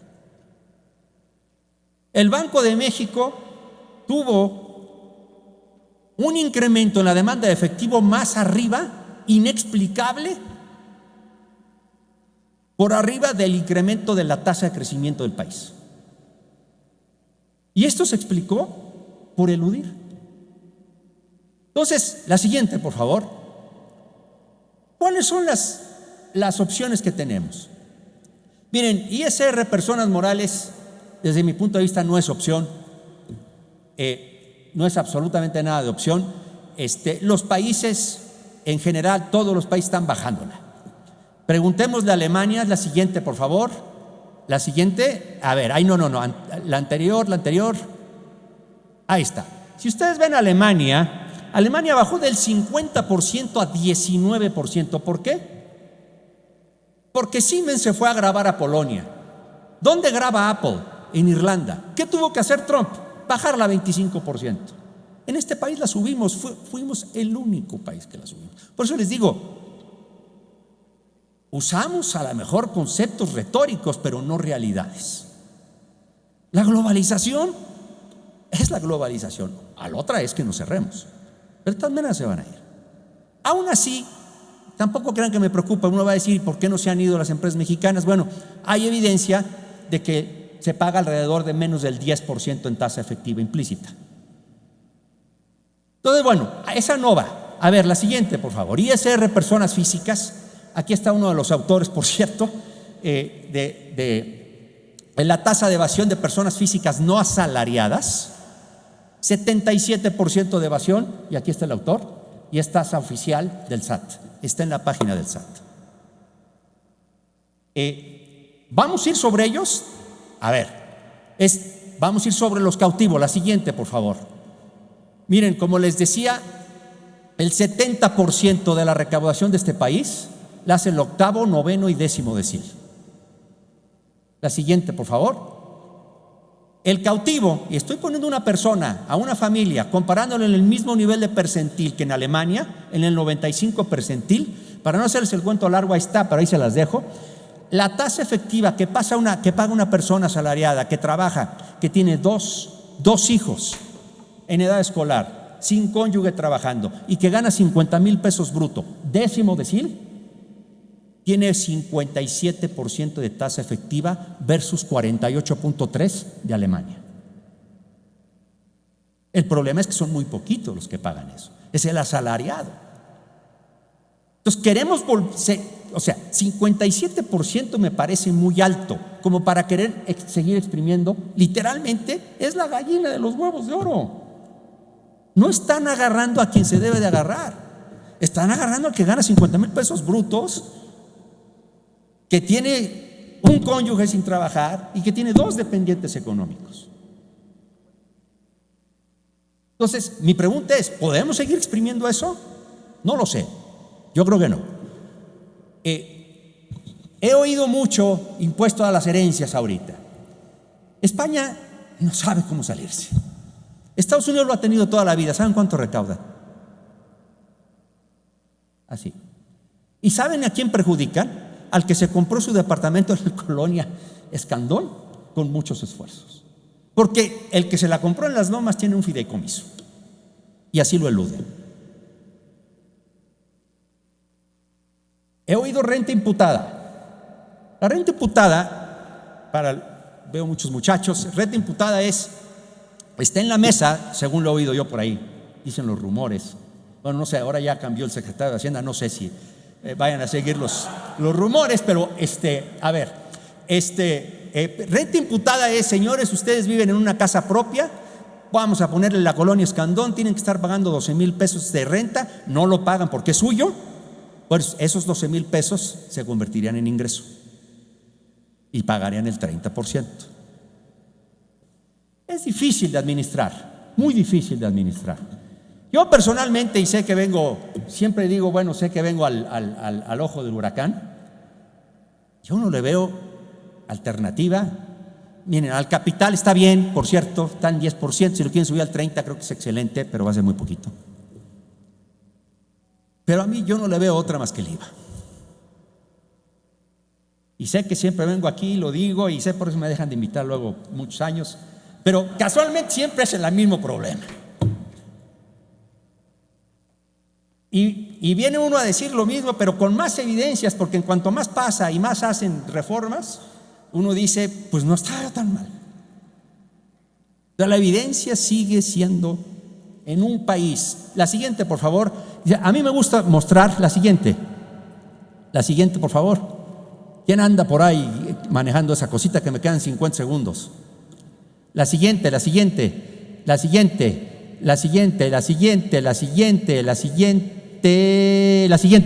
Esa, merito. Ahí están, miren, no es trivial. Ahí está la actualizada del 2014.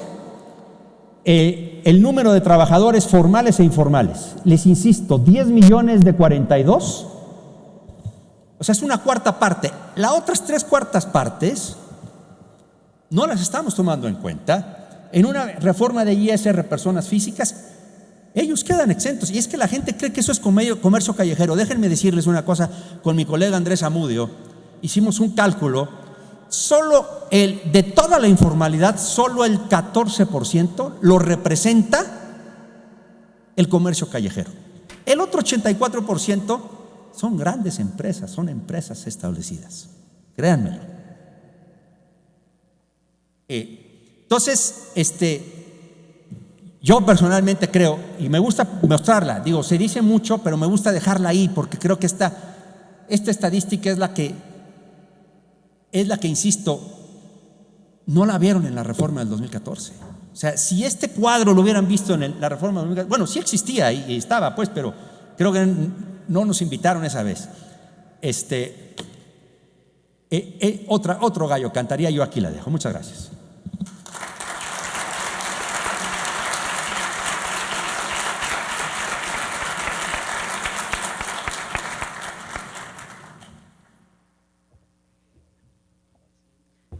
Le agradecemos al doctor Fausto Hernández Trillo su participación y su intervención en este foro.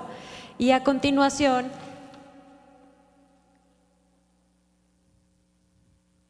proseguiremos con las palabras del senador Miguel Ángel Osorio Chong, coordinador parlamentario del Grupo del Partido Revolucionario Institucional y presidente del Instituto Belisario Domínguez.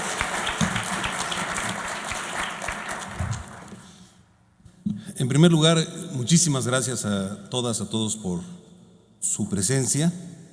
Muy en lo particular, agradecer a nuestros panelistas, al maestro Aníbal Gutiérrez Lara, al doctor Carlos Tello Macías, al doctor Carlos Hurtado López, al doctor Fausto Hernández, a quien déjenme decirles de paso que lo vamos a seguir invitando. En este lugar lo vamos a seguir invitando. Agradecer mucho a mi compañero Raúl Paz, del Grupo Parlamentario del Partido de Acción Nacional. Estuvo también el senador Dante, del Movimiento Ciudadano. Quiero decirles que están invitados por parte del Belisario, del Instituto Belisario, a todos los grupos parlamentarios y por supuesto a todas las senadoras y a todos los senadores. Leí, me adelanté un poco a leer las preguntas. Hay una que me comentan por qué no está aquí del partido gobernante, de Morena. Fueron invitados todos. Efectivamente hay foros, reuniones permanentemente en el Senado y bueno, siempre la invitación está abierta de parte del Belisario. ¿Por qué? Porque lo que queremos hacer en el instituto es, más allá de la coyuntura, tener todos los instrumentos para el debate político. ¿Y quiénes nos dan? Los expertos, nos dan las organizaciones. Por eso yo agradezco mucho que estén aquí funcionarios federales, que estén académicos, estudiantes que tengo aquí, que son del Instituto Politécnico Nacional, de la Universidad Autónoma de México, de la de Hidalgo, de la Universidad Juárez Autónoma de Tabasco, consultores independientes, asociaciones civiles. Yo soy de los convencidos que entre más sociedad se haga, mejores políticas públicas hay en el país y mejor gobierno también debe de existir en el país. Por eso es que creo tan importante este foro y más que hacerles los comentarios respecto a el punto de vista personal, después de escuchar a quienes me antecedieron, yo creo que me debo limitar a agradecerles. Necesitamos una reforma, necesitamos una reforma integral. Coincido completamente con lo que se ha dicho. Normalmente como políticos y quien gobierna en lo particular siempre rechaza, huye y en las campañas políticas incluso es un instrumento irresponsable a veces, eso lo digo yo, para hacer campaña, porque qué mejor discurso que hablarles y decirles no subiré impuestos, no habrá reforma, Y digo irresponsable porque vemos un país con carencias, con necesidades que no se pueden solucionar solamente con discursos y con buenas intenciones. Por eso hay que asumir primero la responsabilidad como candidatos y asumirse que si uno quiere ser candidato, tiene que hablar con la verdad y con mucha responsabilidad para que en caso de llegar al gobierno, hacerlo de la misma manera. Hay una gran distancia. Cuando se es candidato, lo que se quiere es ser gobernante, y cuando se llega a ser gobernante, pues ya no sabe uno cómo enfrentar la responsabilidad, porque se metió uno en un cuarto oscuro donde ya no tiene respuestas para lo que prometió y que ahora no puede faltar a su palabra. Y parecen palabras rebuscadas, pero es la realidad. Viene la cruda realidad cuando se es gobierno. Siempre hay que decirlo: ni varitas mágicas, ni atajos para el desarrollo. Esos no existen. Existe trabajo, responsabilidad, asumirse como gobierno y enfrentar los problemas. Existe el ver la realidad que está pasando el país, tener el análisis completo, un diagnóstico integral, para poder entonces presentar las soluciones desde el punto de vista ideológico o del candidato, después ya candidato electo, que haya ganado una elección. Y por eso entonces desde el Belisario estamos haciendo este llamado, por si se discute, por si se entra a una reforma fiscal que creemos importante a nosotros. Y por supuesto que vamos a hacer un compendio, vamos a hacer de las intervenciones de esta primera parte del foro y de la que inician un poquito de tiempo más, de todas las intervenciones, y se las vamos a entregar a los senadores. Porque la discusión y la irresponsabilidad es la cosa más fácil que yo he visto en mi vida. Pero cuando se tienen datos e información, se puede aplastar a los irresponsables y a los que no quieren entender que hay que actuar con visión de Estado en favor de las y los mexicanos. Y se los digo con mucha humildad, pero déjenme decirles, cuando fui gobernador del estado de Hidalgo, que estaba en ese tiempo como uno de los en el número 28 con mayor pobreza y marginación, pudimos bajarlo. Cada escalón cuesta muchísimo trabajo bajarlo. Bueno, lo pudimos bajar al lugar número 23, pero una de las cosas con la que pudimos hacer desarrollo, generar desarrollo social, pues es con recursos. Y si bien dependíamos de un 98%, creo en ese tiempo, nosotros de las participaciones federales, pues asumimos que teníamos que hacer nuestra parte, y aquí lo he escuchado. Y subimos del 16 al 33% la recaudación en mi estado. De verdad se dice bien fácil, pero cuesta un chorro de trabajo. Pero es hablar con la verdad y hacerlo con transparencia y decirle a la gente: te voy a pedir más, voy a recaudar más, porque te voy a llevar estos servicios, porque los vas a poder evaluar, auditar. Así es como se debe de hacer, pero debe de uno asumir su responsabilidad. Agradezco mucho la presencia del coordinador del grupo parlamentario del PAN, Mauricio Curi, también la presencia en este foro, siempre él dándole importancia a los eventos fundamentales. Datos se dieron muchos, quedé en ya no hablar, pero no escuché a ninguno de los panelistas hacerlo, y lo dejo. Sé que además el auditorio es de muchos conocimientos, jóvenes que se están preparando, lo deben de tener, pero miren, 3 retos, y con esto termino, porque me gustaría que las preguntas que han hecho, que quieren hacerles de parte de ustedes a los panelistas, las pueda comentar rápidamente. 3 retos. Nuestro bajo nivel de recaudación. Lo dijeron en términos generales, pero México recauda cada año por impuestos un 16% de su Producto Interno Bruto. Se trata de una cifra baja si la comparamos con la media en los países de América Latina, que es del 22%, 16-22%, y bajísima comparada con la de los países de la OCDE del 43%. Lo anterior significa que nuestro país cuenta con apenas poco más de la tercera parte de los ingresos reales con los que cuentan países como Francia, Alemania o Japón, y que son destinados principalmente a generar bienestar social. Segundo reto es nuestro nivel de gasto público. Aquí ya se comentó de una manera muy importante, que apenas supera el 24% de nuestro Producto Interno. De nueva cuenta es una cifra por debajo de la media regional del 28% y de la OCDE del 41%. Eso quiere decir que el Estado mexicano tiene muy pocos recursos para invertir y promover el crecimiento y desarrollo nacional comparado con otras naciones, tanto avanzadas como potencias medias. Finalmente, un tercer reto es el limitado efecto redistributivo de nuestra política fiscal. ¿A qué me refiero? A que mientras en la mayoría de los países desarrollados la política fiscal, es decir, la recaudación de impuestos y el gasto público ayuda a disminuir las desigualdades, en México no ocurre así.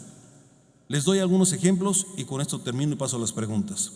El índice de Gini, que como saben, mientras más se acerca a cero, más igualitaria es una sociedad, y mientras más se acerca a 1 es más desigual, nos dice que en Francia las políticas de redistribución permiten que el nivel de desigualdad pase de 0.50 a 0.29 y en Estados Unidos de 0.51 a 0.39.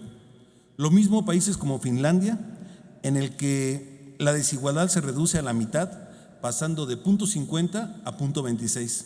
O Irlanda, un país que se desarrolló más tarde que la Europa continental y que hace no muchas décadas tenía un nivel económico similar al nuestro, han logrado reducir sus niveles de desigualdad de 0.58 a 0.31, gracias a esas políticas de redistribución. En México, en cambio, el nivel de desigualdad solo pasa de 0.48 a 0.46, es decir, menos del 5%.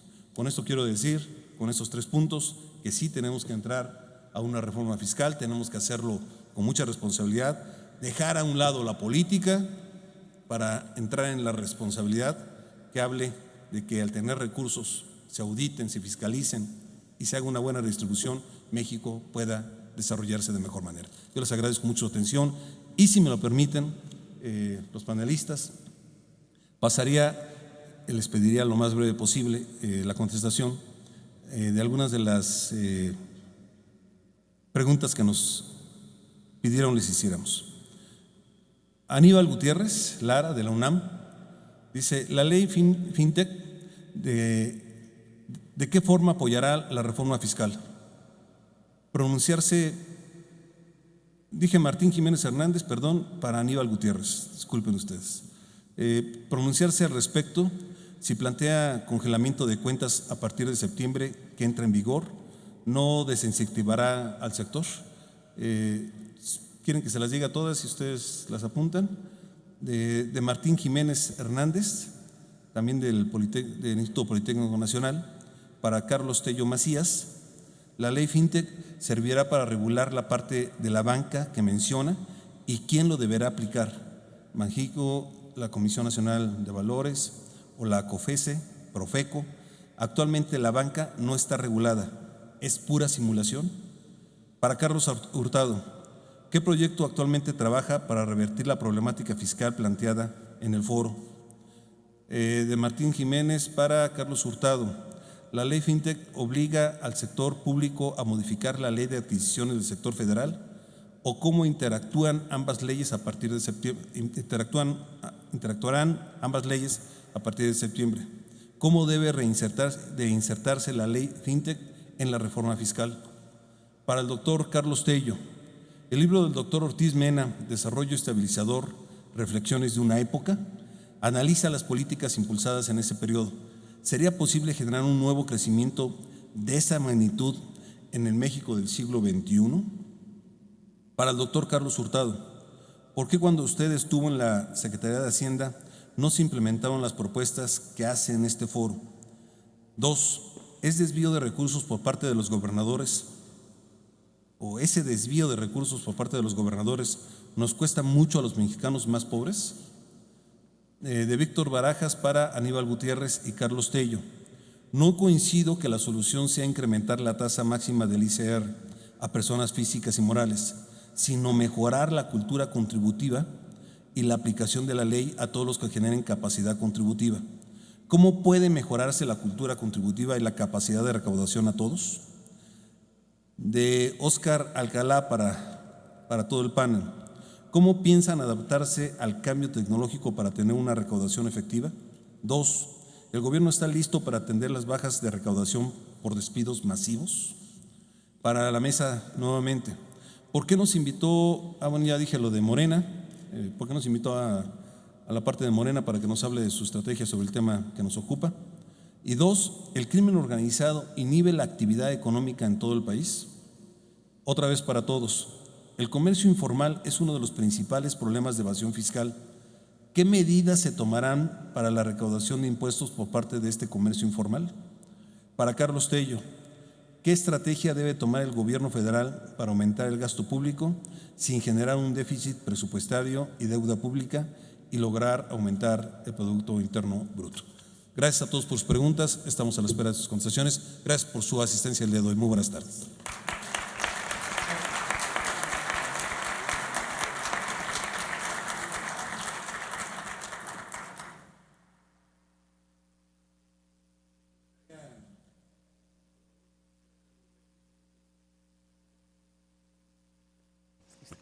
Gracias. Bueno, sobre esto último que se comentaba, habría que ver, en primer lugar, sobre esta ley, el papel que debe de cumplir la banca. No hablamos aquí de banca de desarrollo, pero también requiere un soporte fiscal. Pero la banca, sin duda, al ser una intermediación de recursos entre a quienes les sobra y a quienes necesitan, sobre todo para invertir, debería de estar cumpliendo esa función. Otra cosa es cuando está capturando la mayor parte de sus utilidades, no por intermediar, sino por comisiones y otro tipo de negocios de intermediación que está haciendo. Ahí de esas utilidades es donde habría que ver de qué manera puede contribuir de manera más fuerte al fisco. Hay que recordar, como señalaba, que tenemos ese entorno internacional y que además hoy, pues cuántos bancos mexicanos tenemos, ¿no? Entonces hay más complicaciones detrás de buscar gravar más a la banca. Y en términos de atender a los ahorradores, sin duda hay que cuidar a esa base de ahorro que se tiene ahí para financiar precisamente inversión y no necesariamente fijarnos en que deberemos tratar por igual con determinados impuestos a los ahorradores. Hay distintos tipos de ahorradores, ya se hablaba hace rato también de distintos estratos y niveles de nivel de ingreso, pues también esto se refleja en el tema de la banca y hay que cuidar esto. Yo sí insisto en que tendríamos que buscar cómo ampliar ese último renglón en términos de la fiscalidad para que efectivamente haya una diferenciación importante y poder capturar, alcanzar, perseguir a ese 1% que decía Fausto, ¿no? Ahí la pregunta fundamental es dónde está la capacidad contributiva y cómo llegamos a ella. Y quisiera aprovechar con un apunte que se me había pasado en términos de predial, que fue otro tema que se mencionó hace rato. Hace algunos años, Carlos Hurtado se ha de acordar en algún intercambio que hubo con otros países y que no fue turismo fiscal, salió una propuesta interesante en términos de que, dada la vulnerabilidad y debilidad que tenemos en términos del municipio, ¿por qué no crear un órgano similar al SAT, un órgano técnico encargado del catastro, de determinar precios y tarifas y de cobrar el predial? Un órgano técnico separado de las presiones políticas y de la captura de que son hoy los municipios, que son muy débiles institucionalmente. En ese sentido eso quedó. Recuerdo que precisamente en esa discusión señalaba que estaba el problema de tener que modificar la Constitución para poder crear un órgano de esta envergadura.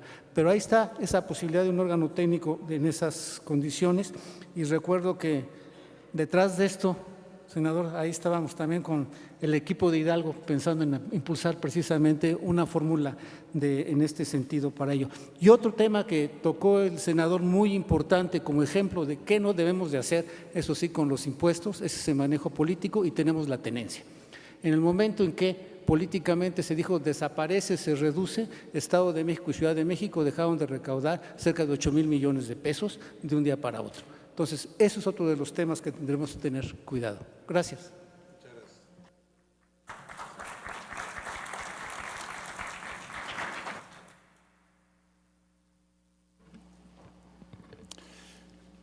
Muchas gracias. Yo no quiero dejar de insistir que en el predial se debe actuar también eliminando los enormes tratamientos especiales que existen. Para empezar, piensen en el estado de Oaxaca, pues no puede grabar ningún municipio el predial, por la sencilla razón de que o son ejidatarios o son comuneros y están exentos del impuesto. Todos los aeropuertos federales, los sanatorios, etcétera, etcétera, etcétera, las instalaciones públicas del gobierno federal está exenta del impuesto, no paga impuestos. Las universidades no pagan impuestos prediales. Es decir, la lista es interminable.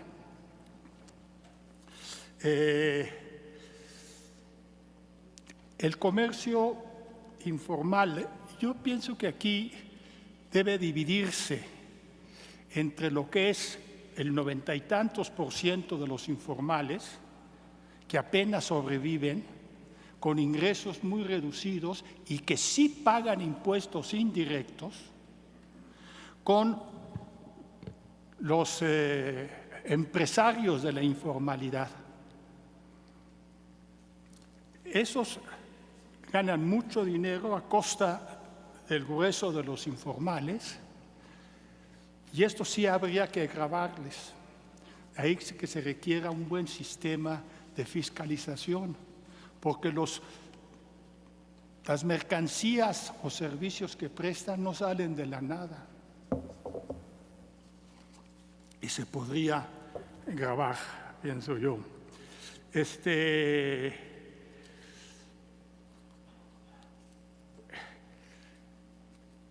Yo soy de la opinión que debería, lo mencioné, quisiera yo reiterarlo, armar un presupuesto a partir de corregir las deficiencias, las insuficiencias en el gasto social, en salud, educación, etc. Y armarlo a partir de eso. ¿Qué es necesario para tener un buen sistema educativo? En materia presupuestal, bueno, pues se requieren una serie de cosas. Bueno, pues armar el presupuesto de educación a partir de eso. Y una vez que tengamos bien establecidos los propósitos, podemos, sin duda, llevar a cabo reforma tributaria. Porque sería una reforma tributaria para la educación, una reforma tributaria para la salud, una reforma tributaria para la vivienda, una reforma tributaria para la alimentación. Ese sería el propósito y sería financiado por quienes tienen más.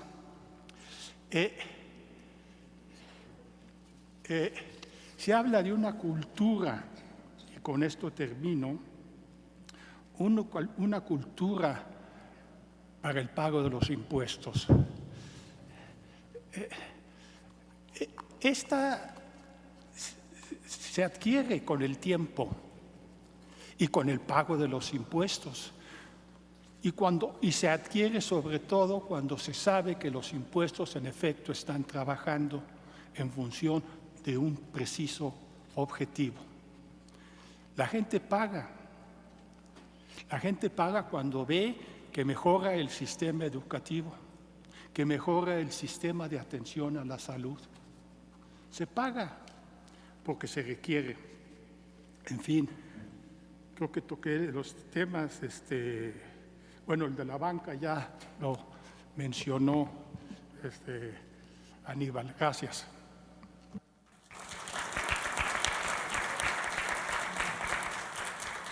Gracias. No, muy breve. El tema voy a juntar dos cosas ahí que en algo entendí el proyecto para enfrentar la problemática fiscal y por qué cuando yo estuve en Hacienda no se hizo nada de eso. Bueno, digamos, yo digo, como yo lo veo, en mi opinión, yo creo que, y como lo traté de explicar acá, primero se necesita examinar el tema del gasto público, la eficacia del gasto, la eficiencia, lo que decía yo de los programas evaluados y evaluables, las evaluaciones de proyectos, y después de ahí saltar al tema de los impuestos. En aquella época, que fue al principio de los 2000, pues digo, yo me dediqué a lo que me tocaba, que era lo del gasto. Hicimos el presupuesto por resultados, que pues ahí está, digamos, ya está. Y también colaboramos mucho, de manera, me parece, muy señalada, por cierto, con la fracción parlamentaria en la Cámara de Diputados del PRI, con la Comisión de Presupuesto, para hacer la Ley de Presupuesto y Responsabilidad Hacendaria, que es la ley vigente, ¿no? Que es, por cierto, donde dice esto de la evaluación. Yo se las puedo recitar casi completa, ¿no? De todo lo que hay. Entonces, de manera que sí, digo, también es lo mismo, lo mío, ¿no? Obviamente, pues uno nunca está exento de no haber hecho las cosas bien. Nada más dos temas. Yo creo que FinTech y la ley de adquisiciones no sé, yo creo que no tiene mucho que ver. Sin embargo, sí quise, a lo mejor, porque sí la vi la ley FinTech, pero cuando se promulgó ya hace tiempo, ¿no? Pero a lo mejor el tema de las subastas, digamos, para hacer las compras públicas, usando métodos digitales que ya se hace, a lo mejor ese tema se ve reforzado por la ley FinTech, yo creo, ¿no? Que son muy eficientes, se bajan mucho los precios de las cosas cuando se compran con las subastas estas que se hacen en línea y utilizando cosas tecnológicas. En México se han hecho varias muy exitosas. Y una última reflexión que tiene que ver con el crimen organizado, porque se dijo ahí, y no es la pregunta para mí, pero es que quiero decirlo, ¿no? Cuando se habla de política industrial, yo creo que si yo me dijeran, a ver, ahí del 1 al 10 de política industrial, la primera sería luchar contra el crimen organizado. Este es un país lleno de costos, es decir, cuesta todo y el costo de la extorsión es brutal. Y entonces eso, bueno, pues hace que baje la rentabilidad de las inversiones, que suban los precios, en fin, es realmente el costo de la extorsión. Buena parte viene por el crimen organizado y otra parte viene por los gobiernos. Pero cuando suma una al otro, pues digo, el ambiente de hacer negocios para las empresas es muy caro. Gracias.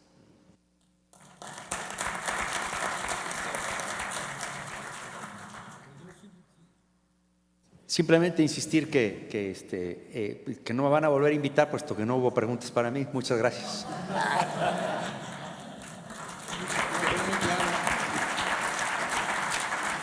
A todas, a todos, muchísimas gracias. Nuevamente al maestro Aníbal Gutiérrez, al doctor Carlos Tello, al doctor Carlos Hurtado y al doctor Fausto Hernández. Muchísimas gracias por su presencia, por sus aportaciones. Y para el Instituto Belisario Domínguez ha sido un honor el contar con su presencia. Muchas gracias y seguimos en la segunda parte de este foro. Muchas gracias.